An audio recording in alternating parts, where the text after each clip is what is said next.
welcome back to The Breakfast Show. It is 5 minutes to 9 a.m. here on a Tuesday morning.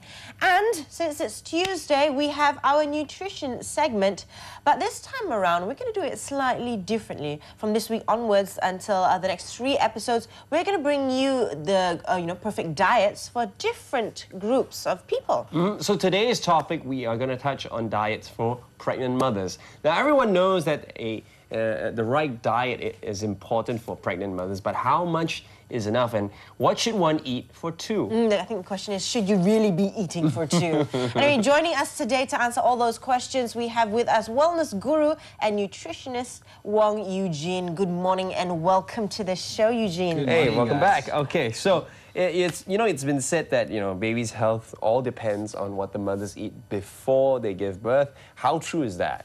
Well, that's definitely true because the baby, the nutrients they get is supplied from the mother's blood and it's through the placenta. Right. So whatever you consume, food, drinks, cigarettes, smoke, alcohol, drugs, the good and the bad, the good and the bad, go. everything goes in.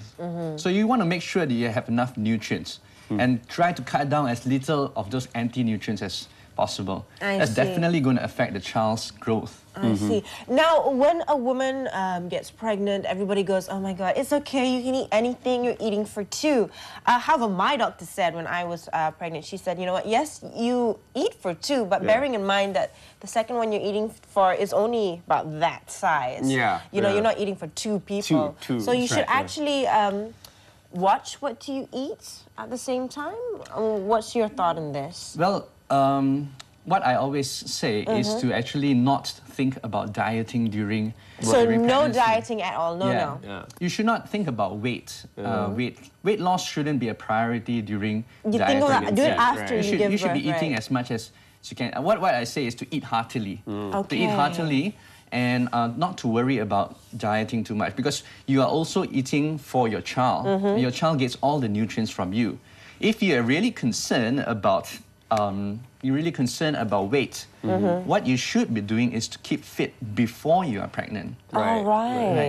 So when you're finally given birth, you actually will lose the weight much faster. I see. So your body is used to getting back into that shape again. So a lot of people mistake, what they try to do is try to cut down their food during the time, which is actually quite dangerous for the child. No, but usually, when we talk about amounts of food that we eat, usually we'll eat probably about 3 meals a day. Well, not me.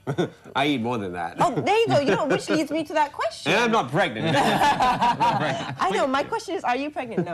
The question is, should a pregnant mother actually eat more? Because they say it is better to eat 6 smaller meals rather than 3 big meals. How many meals should a pregnant mother eat? Okay, what's recommended is 6 meals, 6 low-fat, high-fiber meals. And there are a few reasons why we have this 6 meals a day kind of plan. One is to counteract nausea. It's been found that when you eat 6 smaller meals, you actually has less chances of vomiting, less nausea. And the second reason would be because you want to avoid hypoglycemia. Hypoglycemia would be low blood sugar, and low blood sugar actually gives there's a lot of chance for birth defects and low birth weights. And the other side of the coin would be hyperglycemia, which is too much sugar at any one time. So whenever you eat a big meal, there's a flood of blood sugar in your body. And this blood sugar is actually quite dangerous for the baby. Because there's a diabetes that you can actually get whilst you're pregnant.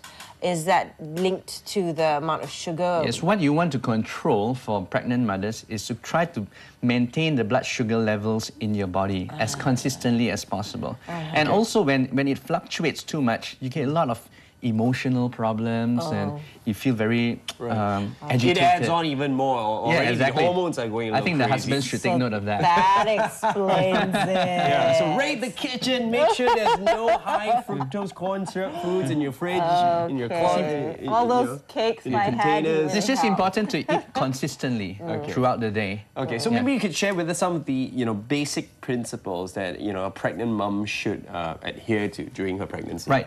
There are a couple of basic principles. I think the first one, got this on a slide somewhere. Okay. Okay, let's pull it up. All right. It's important to choose foods which are low in fat and sugar which and you high pointed in out fiber. earlier. I mean, this is common and this is something that's good for everybody. Yeah. But even more so when someone's pregnant. Because when you choose foods which are high in fat and sugar, you're actually eating empty calories. I'm sure you know that. Yeah. And these empty calories doesn't add very much to nutrients for your child. Right. And at the same time, fat and sugar is an anti-nutrient. And what happens is when you consume this, the absorption of other nutrients actually become lower. Oh, right. Right, so that's not good again. Yeah. So it's kind of a double whammy. Yeah, double whammy. And high in fiber, food in high fiber is really good because constipation is a very common problem for pregnant women. Calcium, that's pretty much expected. Calcium is very important for the growth of the bones and the teeth. Yeah. Now, one very important point is if you don't get enough calcium, your baby will consume the calcium from you. So they'll rob you from your teeth and from your bones. That's something that you wouldn't want as well. And then, so this will affect the lady later on in life? Definitely, definitely. So you get a little bit more brittle bones and teeth. Oh, wow. And of course, packaged and processed food, try to avoid it as much as possible. Because when you have packaged food, you have a lot of additives in there. Right. And you really don't know what kind of how it will affect your baby. Things like hydrogenated oil, coloring, preservatives, and so on. Well, those are just bad in general, and you should Yeah. stay away from. Exactly, And even more so if exactly. you're pregnant. Okay, so you talk about calcium, and we know calcium's important. But how should one, who's pregnant, get more calcium into their diet? From what source? You know, sometimes during pregnancy, suddenly you're adverse to milk. Yeah. You know, what sources can one turn to? Obviously, the obvious one is milk. You need roughly about 1,000 milligrams of calcium a day. And that equates to about 4 glasses of milk a day. Yeah. Okay. And but if you feel that you can't really take dairy products, Right. Yeah. you're averse Lactose to it. intolerant or one of Because those. actually dairy products, meat, all this actually creates nausea. Yes. Right, So sometimes right. people just don't really want to have that. Yeah. So the alternatives from that would be things like beans. Beans are really good. Nuts. Nuts. The good nuts will be like almonds and walnuts. All right. Right. Yeah. Not peanuts. Yeah. Peanuts. People mistake peanuts Especially to be those one of those. salted peanuts. Ah, right? no, not the salty ones. The tasty ones. Pistachios, not really again. And seeds. Seeds are really good sources of calcium.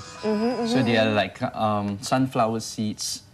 Those are really good. Okay, that's great. How about calcium tablets? Yeah, all people the take supplements. Is that supplements. recommended as well in the form of It is, supplements? of course, it is recommended, calcium tablets, but provided you don't really have enough. If you, let's say you do have enough, you actually control your food, make sure you have enough dairy products or enough of these nuts and seeds, you probably won't need the calcium tablets. Is it possible to overdose on calcium? Let's say if you are taking, a moderate amount of, milk and Right. whatever, and you still supplement with calcium, is there such thing as too much? Yes, there definitely is. You shouldn't, when you're pregnant, Yes. You should not take too much mega doses of any kinds of minerals because it actually interferes in your baby's development. So you want to make sure if you are taking supplement, make sure that you have someone who advises you properly. I see. Either a doctor or a nutritionist. Right. Okay. Okay. Now, there's something that I think most people overlook, and which is water. How much water should a pregnant mother drink? Right. I mean, the general rule would be 8 glasses of water. I think everybody knows this. Everybody knows this, yeah. But it actually depends on your weight. Because if you are bigger, you probably need more water. And if you're smaller, you have less water. The usual formula which I give people would be to take your weight and divide it by 30. Okay. So if you're 60 kilos, you divide it by 30, you get 2. And that's the amount of liters of water, Okay, so the 2 minimum amount of liters. liters of water you should have per day. I see. But again, water, it's important to take the right kind of water. there is a right kind? Yes, because if you just take it from the tap, chlorinated water is not good for the baby. Chlorine has been shown to increase birth defects in babies. Right. And also, if you just take from our taps, our taps not really, tap water is not really great, right? Yeah. So there might be lead in there. Right, and when right. there's essences of lead, it also helps, increases chances of birth defects. Okay, a lot of people just boil water. Is that enough? No, that's definitely not enough. So you need a filter at least. You need a filter at least, reverse osmosis water. But what will be best would be distilled water. Distilled. Okay. Distilled, it's the purest form of water. Yeah. And body absorbs it very, very well. Yeah, but that has no minerals or anything in it, is it? Yeah. In terms of minerals, I usually tell people that you can shouldn't get it get them from elsewhere. water. You should get them from your food. Right. So food sources of minerals are much better than from water. Right. Okay, now that I did not know. I just boiled my water, so now I'm gonna do otherwise. Yes. You have to do otherwise, Aisha. Yes, of course. Now, you mentioned just then, you know, caffeine and alcohol. That's something that a pregnant woman should completely stay away from. But some people are saying that 6 to 8 ounces of caffeine a day, it's okay. A lot of coffee lovers are going, you know, I can't survive without my dose of coffee. You sound like a coffee lover. Yes, I am. So that's what I tell myself. The one thing to note about when you're pregnant is that your body's ability to break down caffeine will be 2/3 less. All right. So what happens is when you drink a cup of coffee during pregnancy, it equates to 3 cups of coffee in normal times. So if it's 2 cups of coffee, it becomes 6. Wow. So you can have coffee, but you need to limit it. Limit to it to probably about 1/3 of what you normally drink. Right. So it's important to make sure, because too much caffeine actually affects the baby as well. Yes, of course. Yes. Same. Alcohol, I will just tell people to just completely stay away from that. Another thing is smoking. Okay, I believe a responsible mother, you know, would not probably smoke during pregnancy. However, secondhand smoke is still a problem. Yes, for sure. You know, what are the, you know, some people say it's even worse than smoking itself. Yes. Actually, smoking is really, really bad for the baby. It's been shown that mothers who smoke, their babies have an increased chance of childhood cancer by 50%. Wow. 50. Wow. And That's the lung, doubling up. Yes, and the lung size of the babies are generally 10% smaller. So that already tells you that. Then you've got a lot of complications as they develop, isn't it? Yes. Usually respiratory problems as they grow up, and all those chemicals that comes into the body to the babies, you don't really know what's going to happen. So there you go. You heard that. You know what? For a mum, giving up smoking yourself is not enough. Just to make sure that the people around you do not smoke and that you are living in a smoke-free environment. Now, you know, as much as, you know, at the beginning of the interview, we talked about how, you know, a woman should eat heartedly if she's pregnant. But, you know, it's very hard to break away from that whole cravings and also the weight gain part. You know, many women still concerned about it. So if they're very concerned about that, what can they do? It's okay to have a treat every once in a while. In fact, it's actually encouraged, because otherwise you feel so tensed up and you really have that craving. You feel just emotionally unstable. So I usually say you should go for whatever you feel like having, but try to limit the size of it. So if you really feel like having like a fried noodles or something like that, just go for it, but not have too much of it. Just go for the taste of the thing.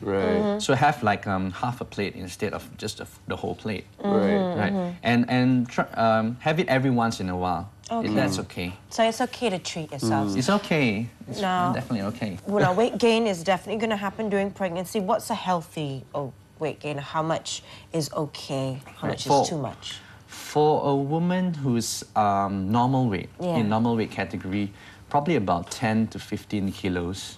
10 to 15 kilos. Did you give me that? I put on way more than that. Slightly off that scale. Slightly off the chart. Okay. But you look good now. Yeah. That's all that matters. Had to work hard to get back to normal. You look fantastic. See, if Aisha can do it, anyone can do it. Exactly. You know, if you've been watching The Breakfast Show, you would have seen the weight gain and then finally the weight loss. Camera at 10 pounds anyway. You should be teaching people how to lose weight after pregnancy. I should come for should my be a workshop. special show for We that. should work out together then. Okay, then, so roughly about 1 kg plus a month would be, you know, healthy. But once again, if you do and you have been putting on weight a little bit more than expected, don't worry, because the last thing you should be thinking about right now is actually dieting and trying to lose weight. So Exactly. Yeah. continue eating healthily. That's something that's really important. Now, Eugene, if people want to find out more information about, you know, your health tips and your eating tips in terms of nutrition, where can they go? Do you have a blog or a website at the moment? Well, they can go to my website, which is www.wongeugene.com. Okay. And I've got a blog there. You just click on the blog. There's a lot of articles on nutrition. We've also got articles on exercise, how to tone your legs and how to tone your body and things like that. Oh, okay, that's great. Yeah. Great stuff. So for the full works, head on down to www.wongeugene.com and you can find out all the nutritional tips and also exercise tips you want. That you need, yeah. Well, thank you very much, Eugene. Thank you for coming on the show. Thank you very much for having me. It's a pleasure.